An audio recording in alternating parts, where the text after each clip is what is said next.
This is Corinne. And this is Ayani. And you're listening to Sex, Love, Literature, a pop culture podcast where we take a semi-scholarly look at why and how the sex stuff in media matters. Along with your usual fabulous co-hosts, we're joined by filmmaker, writer, and scholar Michele Meek to discuss the Netflix show Sex Education.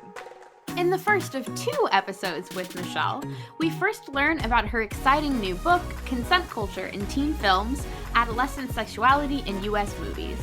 Then, in our discussion proper, we introduce sex education, decide whether or not we really like Otis, the main character, and work through some of the secondhand embarrassment often associated with teen sex comedies. As a heads up, while we don't discuss sexual assault in detail in this episode, we do mention it a few times since it often comes up in conversations about consent. If you watch Sex Education and maybe have some strong feelings about it too, let us know on Twitter and Instagram at SexLoveLit. Don't forget to subscribe on Apple Podcasts, Spotify, or any of your other favorite podcast platforms. And remember to come back for part 2 of our discussion. All right, let's do it.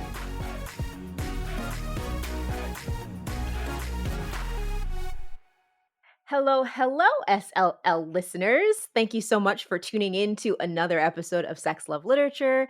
As always, we are super excited to have you here. And by we, I of course mean myself and Corinne, my most fabulous co-host. I am also here. As per usual. Surprise. Yeah, it would be very weird if I just did like an episode by myself. You know? I mean, you might be doing one with Andrew. But that's not by myself. That's with Andrew. He's a separate being. For new listeners, Andrew is Ayani's spouse. Yes, that is what he is. So I guess, I don't know, you can go what with he is. 2 halves of the whole or what have you. But yes, no, he is his own being. So yeah, we have to think about that. That is something we should have actually talked about before the show. But I'll ask you about that later, because Corinne has a lot on her plate right now. She's going through a lot in life. She's grimacing at me right now through the camera. I mean, as we're recording, I am getting ready to defend in June, which means finishing my dissertation to send to my committee, like, imminently. And also there are like 5 or 6 other things on my plate, none of which I can offload. Anyway, that's not important right now. What is important is that we have a guest that is different than us. I don't know why that in particular was very funny to me, but she's not so different. We would like to introduce to everyone Michele Meek. Michele, hello. Hi. Welcome to the show. Thank you so much for being here. Thank you so much for having me. So, Michele, who are you? Why are you here? I mean, we're happy you're here, but the listeners have no idea why you're here. So why are you here? What do you do? Who are you? Well, so my name is Michele Meek, and I am an author and filmmaker and a professor. And my research surrounds sexual consent in films. I've also written about literature. And so my most recent book is Consent Culture and Teen Films, Adolescent Sexuality in U.S. Movies. And so I'm here to talk to you kind of about that. And I also have a couple films that I'm working on. One is a short film about gender inclusivity and sports and youth. Ooh, interesting. Very so we have quite fun. the Renaissance person on our podcast today. I like to have a lot of balls in the air at all times. I'm sure that's never stressful. No, not at all. I was going to say, I also feel like that's a very academic thing. I feel like I don't talk to any academic who's like, no, I have one project that I am working on that takes all of my time. No. Yeah, maybe. You're right. But huge congratulations on the publication of your book. That's really exciting. Thank you. It is exciting. It has been a long time coming. You know, to work on a scholarly book takes many, many years, as you probably know. And so this is something that I've been working on, honestly, the initial research started over like 10 years ago, like the initial seedlings, which started in my dissertation and then kind of morphed into a totally different project, which then became this book. But so yeah, it's been a subject I've been thinking about for 10 years.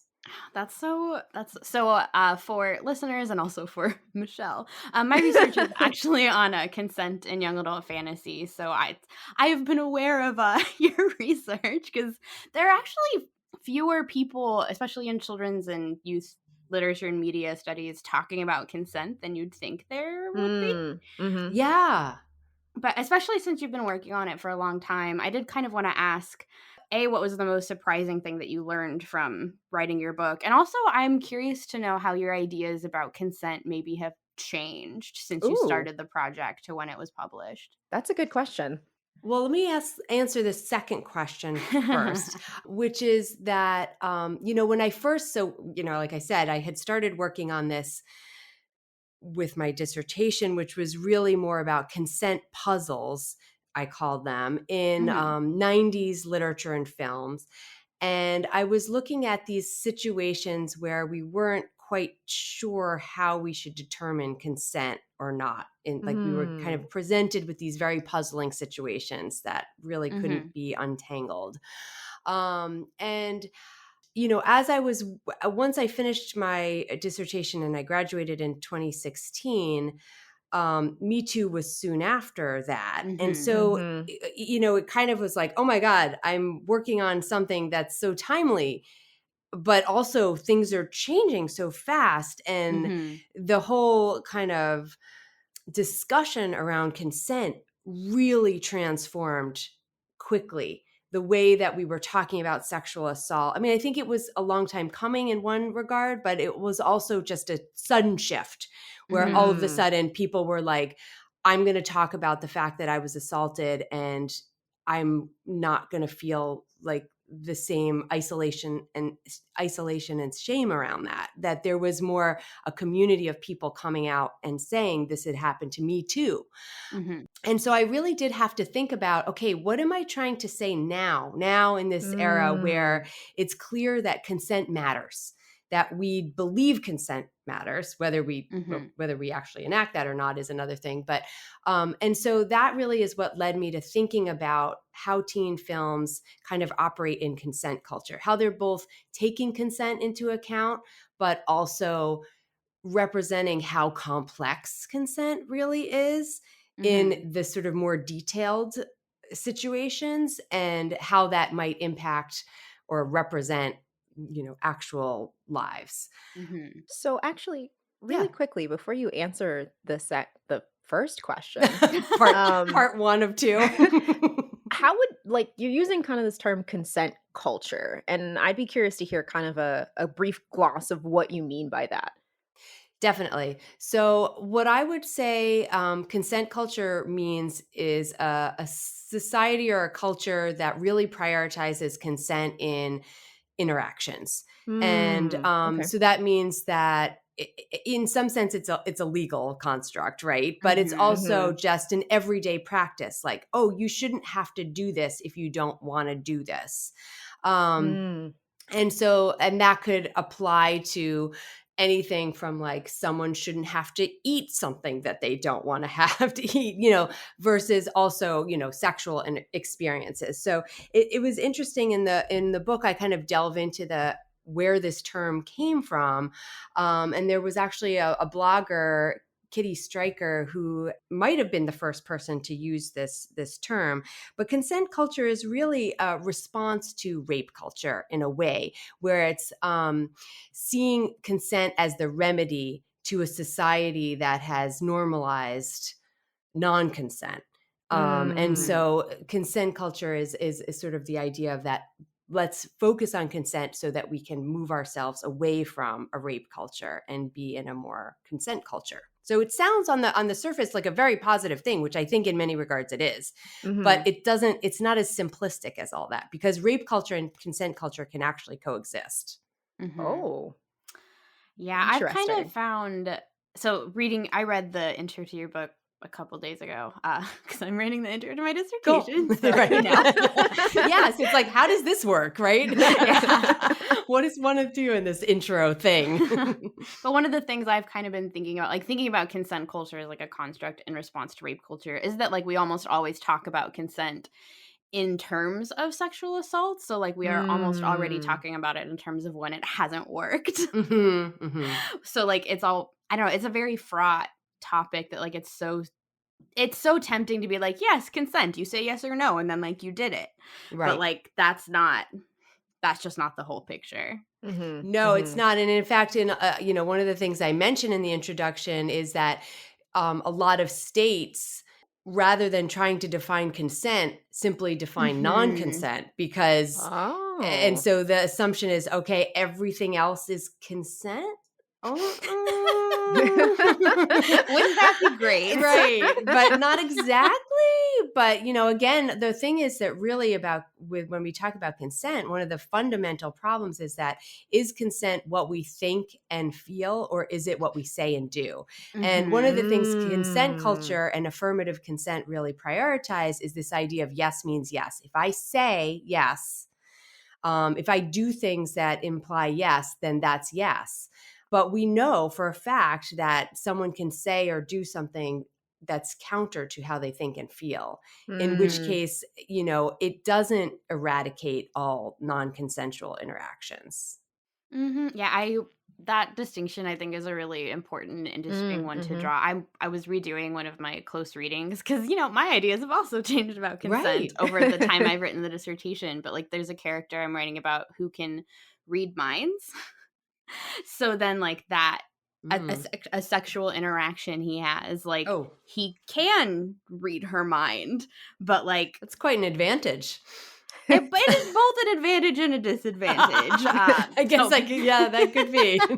But so it's in Krista Kishore's Graceling series in the first book. But like, I think a distinction then that Kishore made that turned out, I don't know how like much she thought about this, because this book came out in like 2007, I think. But she like specifically like had like the mind reading characters say like to this other character who was very disturbed about having her mind read, like, oh, like I can't know your feelings if you don't know them yourself. Which, yeah. So anyway, I think your book is great and people should check it out. Oh, we didn't get to answer the surprising thing though. Oh yeah. Okay. So I'm curious. Yeah, I don't know why this was surprising to me. Honestly, it shouldn't have been surprising, but I think that what surprises me still is how few teen films explore a variety of gender and sexuality kind of preferences. Like, just because, so here I am watching teen film after teen film, right, throughout eras. And there's so much emphasis on sex in teen films. I mean, they're almost synonymous because it's a genre that emphasizes a lot kind of a sexual coming of age or a romantic coming of age, just in general. And so it for some reason, it really did start to surprise me at how often they're exploring sexuality and how rarely they're exploring the fact that people have a variety of sexual preferences, and actually things like pansexuality or bisexuality, and are very common and not really represented very often at all in teen films, even more contemporary teen films. And so that surprised me. But like I said, I'm not sure why it surprised me. When you think kind of about the wider culture, it does make sense. But for some reason, it surprised me. Yeah, that kind of jives with, I think, queer representation, certainly in young adult literature, where like the most common, if you're going to have a story about queer characters, it's more likely to be gay men than anyone else. Yeah, it's like each of these things, each of these kinds of boundaries or whatever, these artificial boundaries that have been created get crossed. It just takes a long time for them to really get into the wider culture. The same thing has been true with race in teen films. Definitely true with gender exploration. Where, now I think there's more films where there's a variety of protagonists from different ethnic and racial backgrounds. That seems to have have become more common. Hmm. But we're not seeing a lot of gender exploration, although we are in more TV. And that's in sort of episodic programming, that's where, I mean, I don't focus on that in my book because I'm looking at the through line of the genre of teen film specifically. But I Mhm. do actually see that the fact that episodic television, especially from all these different countries that we're able to now access content from, Mm. this is a way of sort of pushing some of this forward. And I think we'll start to see that emerge in longer form content as well. So, speaking of longer form content, this episode we are actually talking, in addition to talking about Michelle's book a little bit, we are also talking specifically about the amazing show Sex Education, which Mhm. has representations of teenagers from a number of identities and also is from not the United States. Yep. So, Mhm. speaking of, but before we dive into that, we'd like to take a second for our favorite segment. I don't know if it is our favorite segment. I did this last time. I'm going to Keep stop calling now. it our favorite. A segment that we do. We need more segments in order for you to have a favorite one. the segment that we always do, which is What's Sparking Joy? So for new listeners, this is the moment where we briefly mention a piece of pop culture that we are currently watching, reading, or listening to that is currently sparking joy for us. So Ayani, what is sparking joy for you? Oh boy, when Corinne does the What's Sparking Joy intro, that means I get to go first.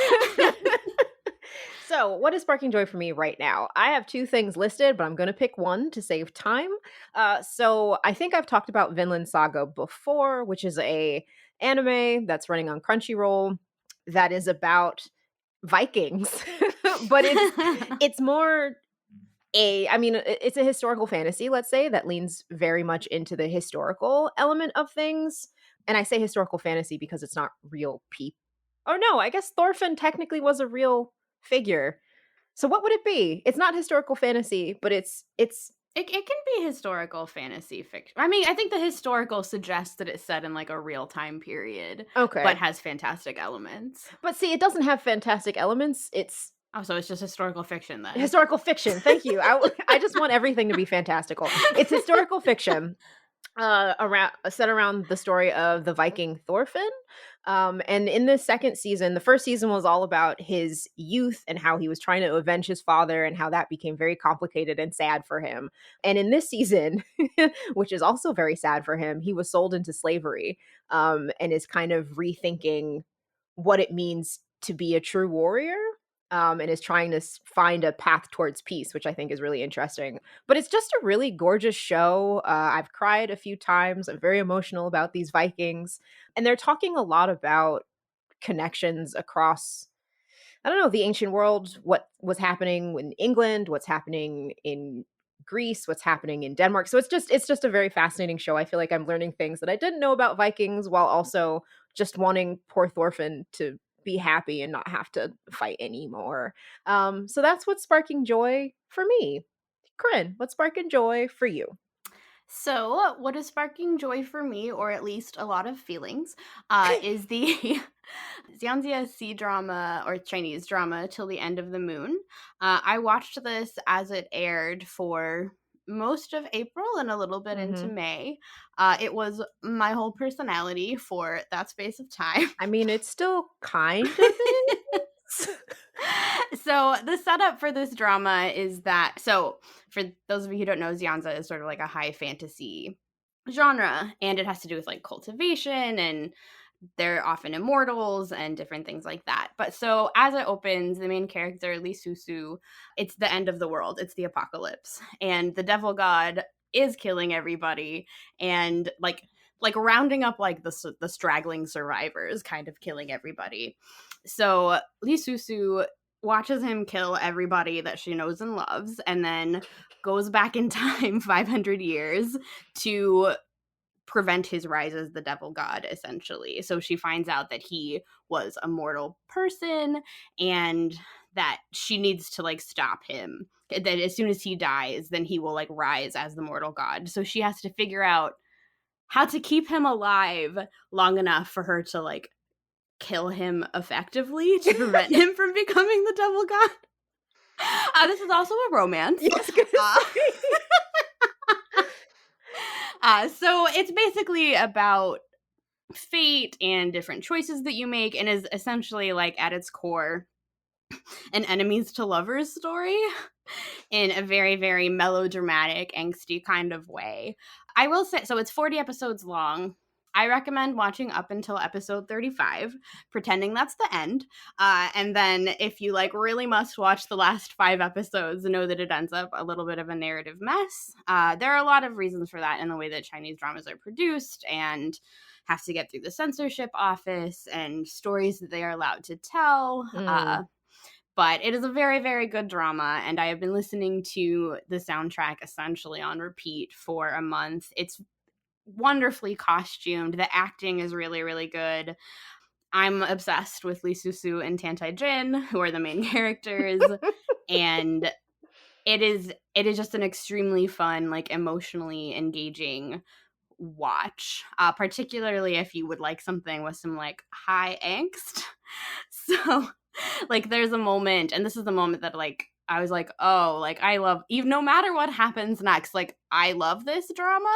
So Susu is in the body of Tantai Jin's wife, who was very abusive to him for a while before Susu shows up. And then like she ends up basically figuring out that in order to, this is like a small spoiler, but in order to stop him from becoming the devil god, she has to get 9 spikes to drive into his heart, but the way to get them is to make him fall in love with her. So she has to make him love her, and like it has to be real in order to then kill him. Oh boy. And she also like feels bad for him because like his rise as the devil god isn't really his fault. So there's like questions of agency and fate, but also like she has seen him kill everybody that she loves. So like that is also complicated, but also she is starting to love him herself. So Susu is in an impossible situation, and I love that for her. So recommend Till the End of the Moon, but only up until episode 35. I just want to let you all know that this morning before recording, Corinne sent me how many Tumblr gift sets from To the End of the Moon? You said I could. Yes, no. My messages are always open to your Tumblr sends, but it was just very funny because it was like preparing me for the conversation that you just had. So All right, Michelle, what is sparking joy for you?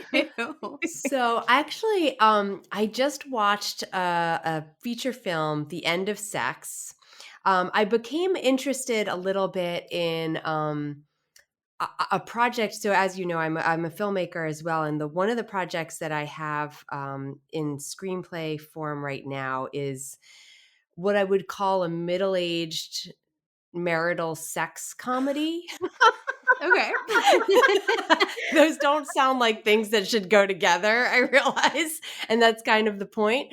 no, I am intrigued. Yes. So I became kind of interested in that genre. And so I ended up stumbling upon this film, The End of Sex, and I have an article coming out about it soon. And but anyway, so I'm kind of the idea of The End of Sex is a couple, a heterosexual couple who's married and has kids and have kind of lost their sexual mojo or whatever, and they are trying to get it back, and they have 1 week while the kids are at camp. So it's sort of a very silly construct, right? Like, but the idea of what they kind of go through, I think is interesting. Not quite what my project would be about at all, actually, but I was interested in this, and it kind of brought me into this whole genre of kind of sex comedies about married people who are exploring like their relationship together. And so I kind of became intrigued by that. And now I'm sort of thinking, ooh, this could be, there's some article here coming. It's funny. In addition to a creative project. Sorry. No. It's funny because you said, as soon as you said, oh, there's an article in this, I was writing down, there's an episode in this. So sex comedies about married people. Yeah, no, totally. There, I mean, it's kind of, I was sort of surprised at how many there have been, actually. I didn't know about them. because I've had my head in the teen film genre for so long, just coming up for air. So Yeah, it must be nice to like think about adults for a little bit. yeah, no, it is. It's like it's kind of a big shift, and so I'm excited to explore something different too. Well, that's exciting. Thank you Mhm. for sharing. Sure. So that was What's Sparking Joy. I don't usually, how do we end What's Sparking Joy? We just kind of like We just kind of move roll on. out, right? All right. Rolling out of that. Maybe you just have to have some sparkle sound effect, and then it's Right. like segues into the. And we're done now. Right? So moving on from What's Sparking Joy. Um, Oddly enough, I feel kind of bad because now I'm plunging us back into conversations about teens and sex when you were just celebrating your kind of joy of having some space from that. But we're going to move into our larger conversation of thinking about sex education.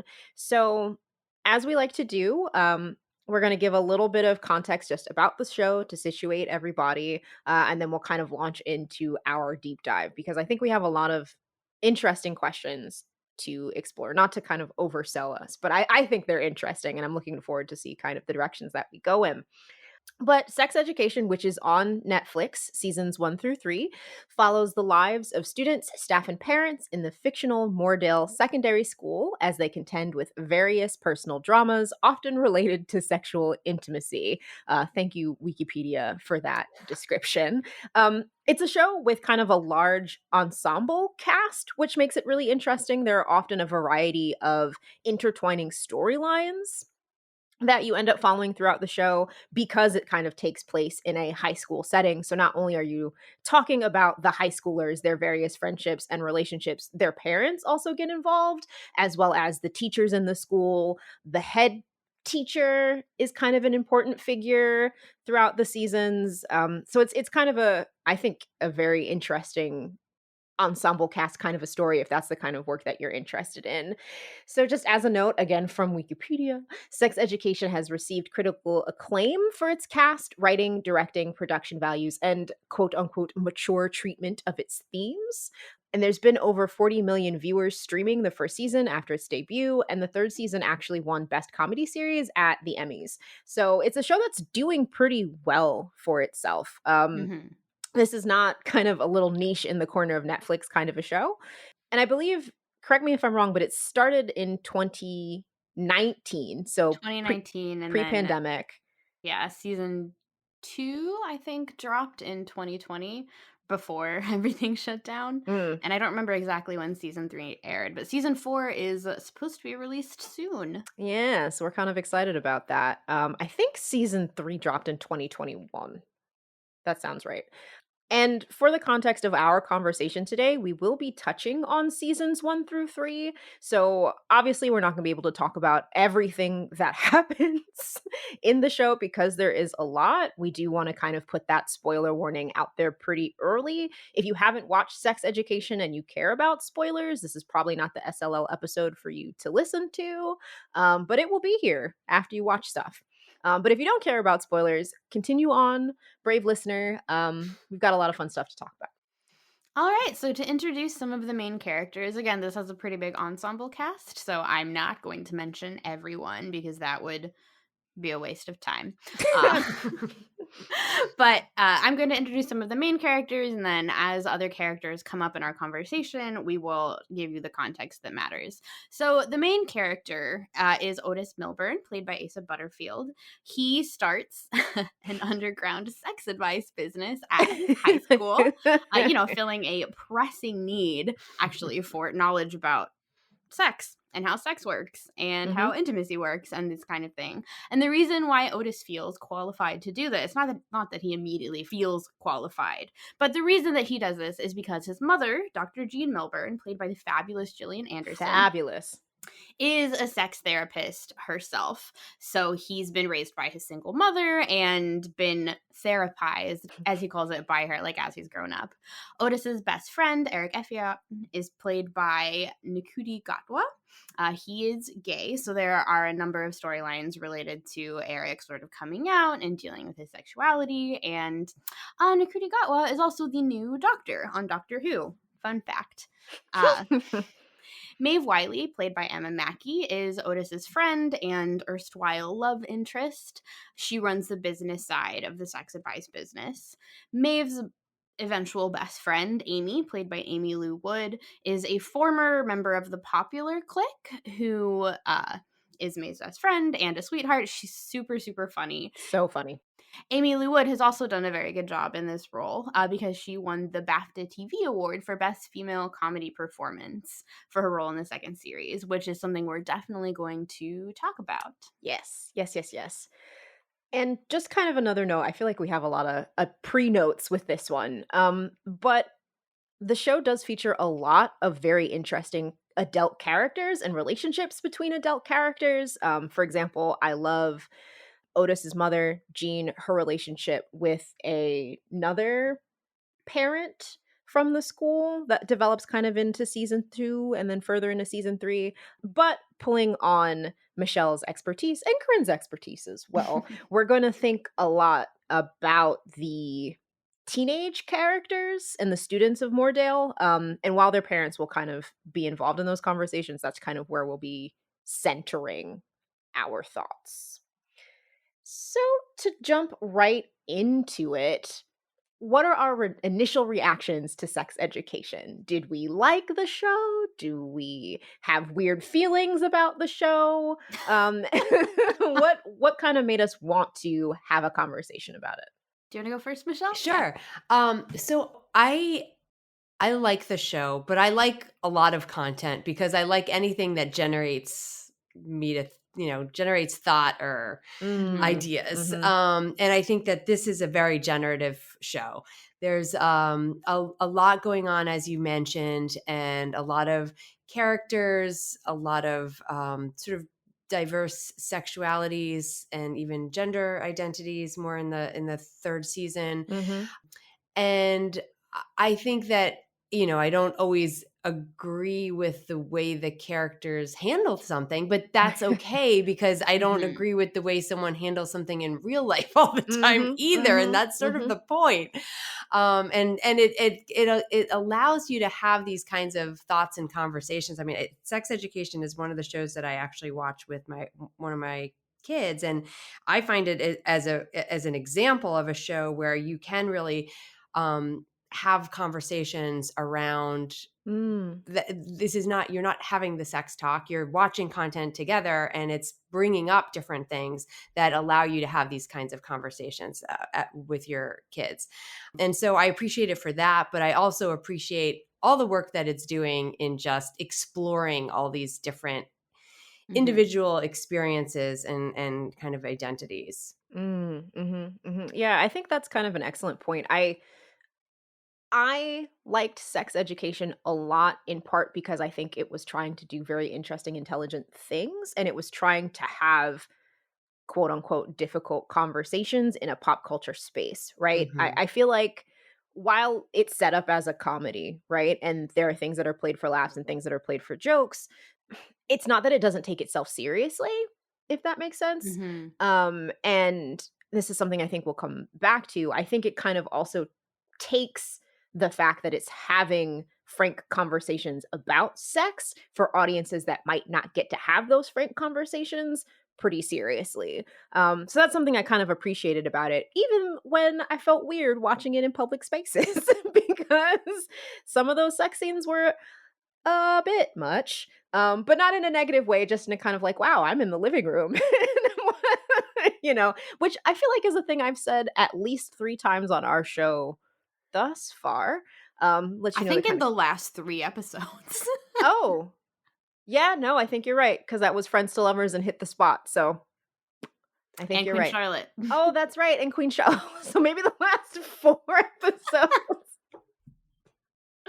But anyhow, I did enjoy it. I think there's a lot of, like, forgive the accidental pun, but I feel like there's a lot of meat to dig into here. Okay. Yeah, I'm just gonna stop talking. Corinne, do you have feelings? So Okay, I'm going to kind of draw a distinction here between what I appreciate as a scholar and what I enjoy watching as a viewer, because Ooh. I certainly appreciate what this show is doing. I think there are a lot of really strong performances. I think the writing is Mhm. really strong. Mhm. But a personal thing that I don't have a very high tolerance for is secondhand embarrassment. Oh, yeah. So I That's also gotta be like rough. yeah, so there are times like if I had not had to like finish this show before we recorded, it would have taken me much longer to get through it. Like I watched the first season 2 or 3 years ago, like because my students wanted me to for Mhm. quarantine book club. And I was like, "Oh, that's great. I will not be continuing." So I watched the last 2 seasons in the last couple of months and like again was like, "Oh, this is excellent." Also, I kind of want to bury my head under a pillow. I find that so fascinating, and I know that this is not what the show is about, but I'm so curious about that phenomenon because I know that there's other like I've seen that before where it's like I have a very high tolerance for embarrassing situations Mm. on media. Like maybe Mhm. I do in real life too. I'm not really sure like how Yeah, is there a correlation? I'm, I don't know, but like what do you think I'm so curious, like what you think, like where does that come from? Like why do some people have that feeling like, that these things happening to this fictional character is like, I can't even watch them be embarrassed in this situation. Like I find that so fascinating. You know, to be fair, I'm very much the same way. There are times that I've like had to pause a show to just squeal because of how uncomfortable it was Mm, for me. And there is a sequence in season 3 that I legit did not watch. I just fast forwarded mm, because it was just too much to mhm. watch.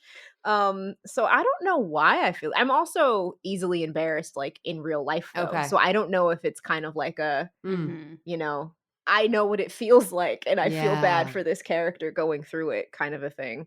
Also, I have a lot of embarrassing moments. Maybe that's also what it is. I don't Mm. know. I'm prone to it. What do you think, Corinne? Yeah, I think I also like am just fairly sensitive to embarrassment in general and like my tolerance is even lower because as longtime listeners will know, I currently only watch K-dramas and C-dramas in part because they have nothing to do with my work. So like they're not going to like turn into something I write about. But also because like whenever anything is embarrassing in a K-drama, if you wait 5 seconds, it will end.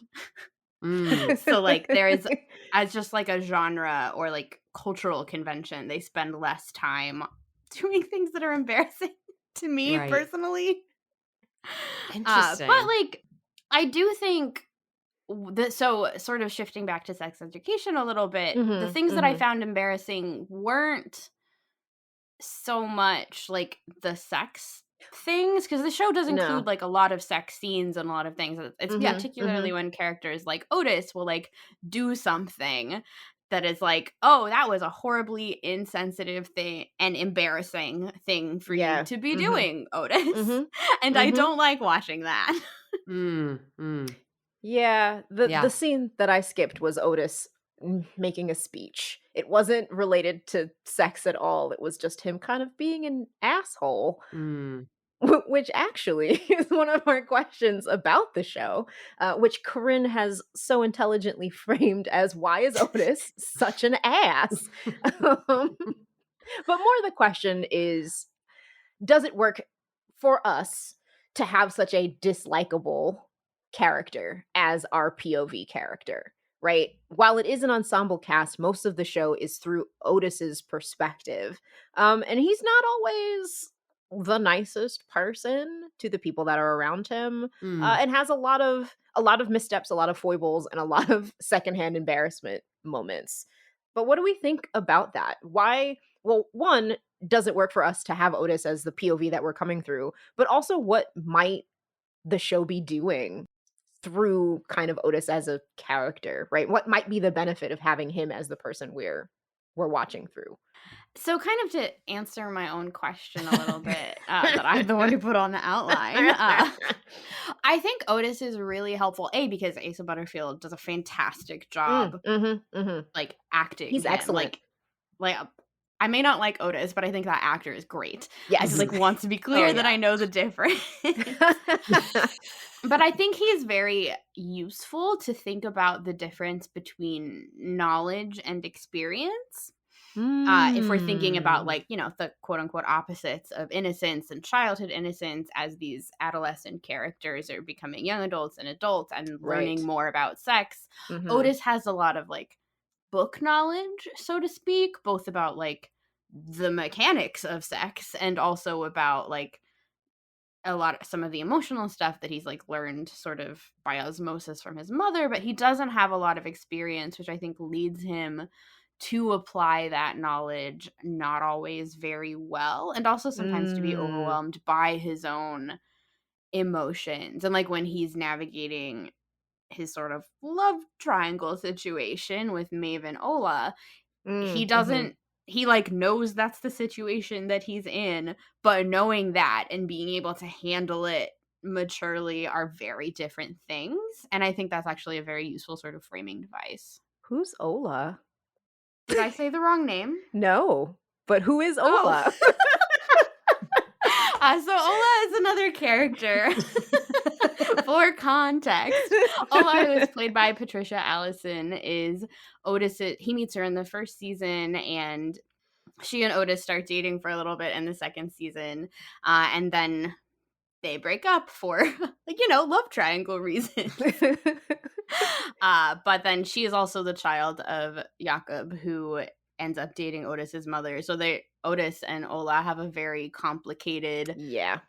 developing relationship, from, like, friends to boyfriend, girlfriend to, like, not really friends anymore to, like, or maybe future step siblings, maybe. Yeah, It it's is very complicated. complicated. Ola is also great because she also figures out that she is pansexual in the show, Mhm. and her outfits are so great. Oh, Like, fantastic. the costuming in this show is also just, like, super fun. The color in general in the whole Mhm. series, I think.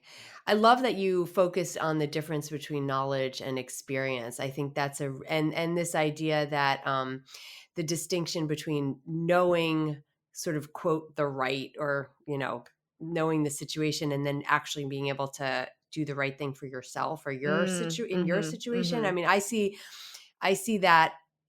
I kind of don't think of Otis as unlikable, I think, as Hmm. maybe you will do. But I think I No, associate that him was with Corinne. embarrassment. okay. So. I mean, I definitely think that he behaves badly often. But I Mhm. also, like, especially in that first season, the way he was being treated by his mom, I just felt like, oh my God, this poor kid. Like, I developed a lot of Mm. empathy, I think, for him in Mhm. that first season because of how suffocating her presence was in his life. Mhm. Mhm. Mhm. And so a lot of the kind of his own struggle to kind of explore sex, even though he has all this knowledge, and his own kind of confusion, I think I felt like I understood the source, I guess. And so maybe Mhm. that Mhm. made me maybe develop some kind of be more, I don't know, patient or something. Not that you're not Mm. patient. No, I mean, I actually think there might be this might also be because I had about 2 years between watching the first season and the second Mm. season. Mhm. So, like, Oh, Mhm. the sort that's of interesting. the sympathy Yeah. that I had maybe developed That for him then was gone because I Yes, forgot. that actually makes sense, because if you start watching in the second, I think you're like, "What is this kid doing?" Yeah, I think Yeah. that actually makes a lot of sense. But I think that, I guess to some extent, whenever, I don't know if this is true for other people, but whenever I'm watching shows like this, I'm also thinking a little bit about my own kind of journey as a Oh, for young sure. adult, Yeah. Mhm. navigating a lot of confusing situations and getting myself in situations where I actually wasn't that interested in someone, but they were interested in me. And so I Mhm. kind Mhm. of went along for the ride for a certain period of time, even though it was clear that I wasn't really the one driving that or even Mhm. really Mhm. interested.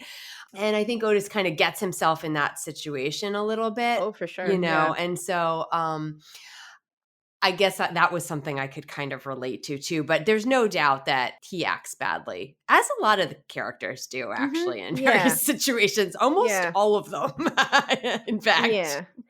It's interesting because listening to you two talk, I wonder if what also makes Otis perhaps a little less likable after the first season is the fact that all of the other characters perhaps have their likability ratcheted up a little bit, Mhm. and that we begin to have more empathy for the cast and the ensemble.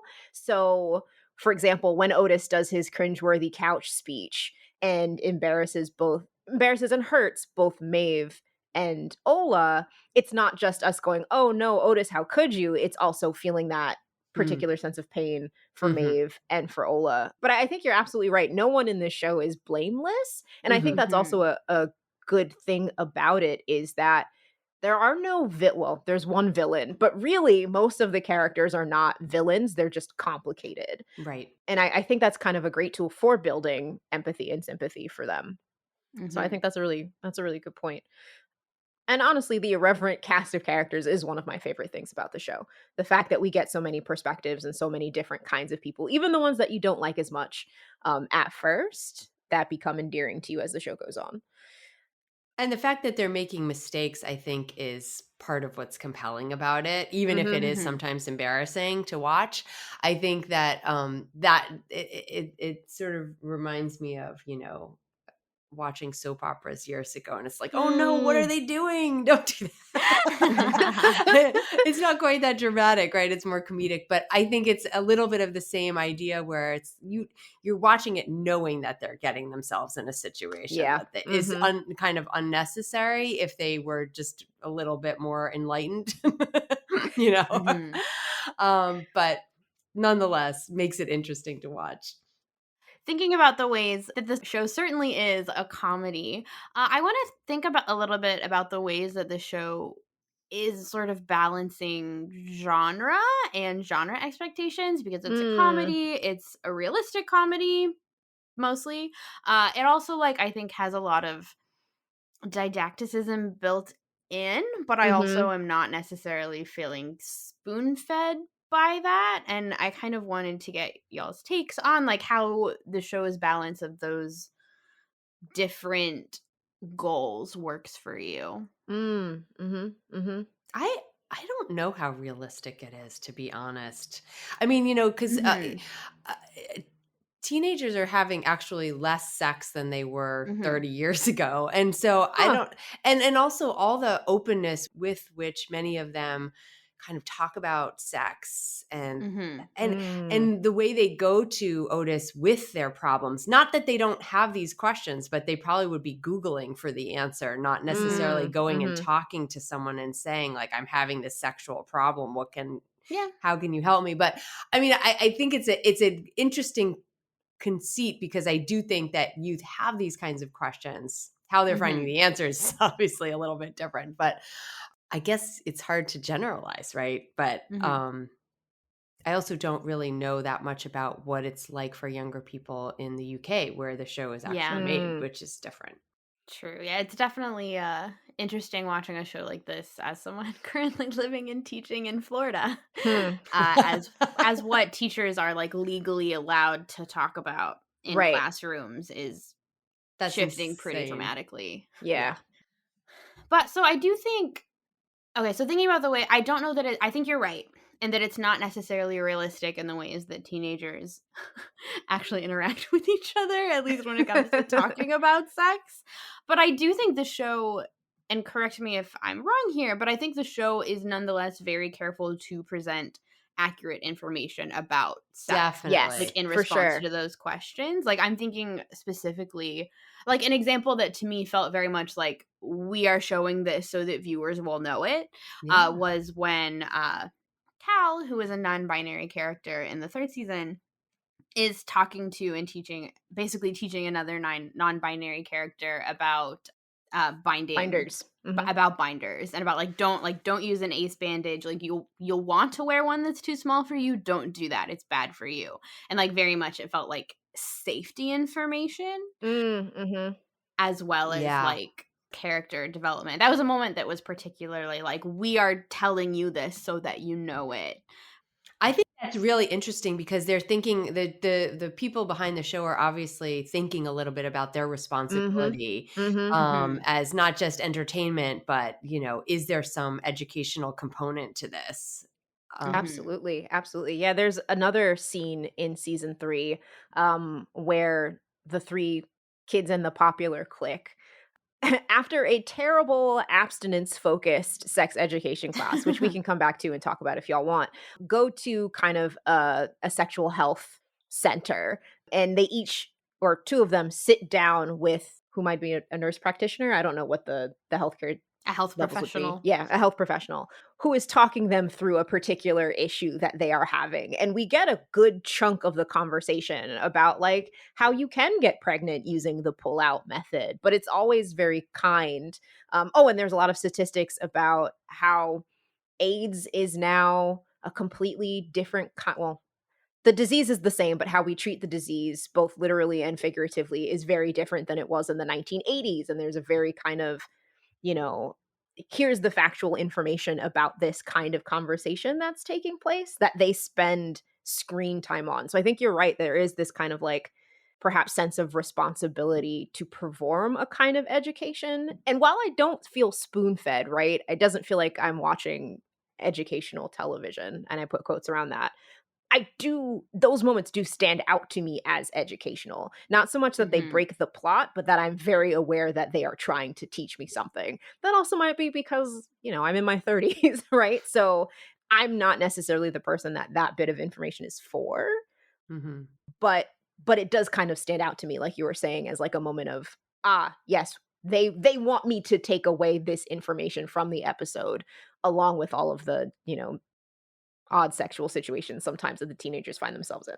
Well, and I wonder if it's a kind of balance between, and it maybe differs on the example that we want to use, between like, oh, they want to tell us like how prep works, and Mhm. like, oh, like if we are going to have this like specific information, we're going to make sure it's accurate, even if that's not really like the point of this encounter. Mhm. Like Mhm. I'm thinking, for example, of there's another sequence where a gay character asks Otis Oh, like how right. douching works, Right. Mhm. and then we end up with this like very hilarious scene with like Otis then asking, going to be like, I'm not sure. Let me do some research and get back to you. And then he like goes to ask, I think Eric and Eric's boyfriend at the time, who then happens to know like how to do that and does this like a chalkboard presentation of like, this is what you should do. This is what you should do if you're not experienced. And it is both like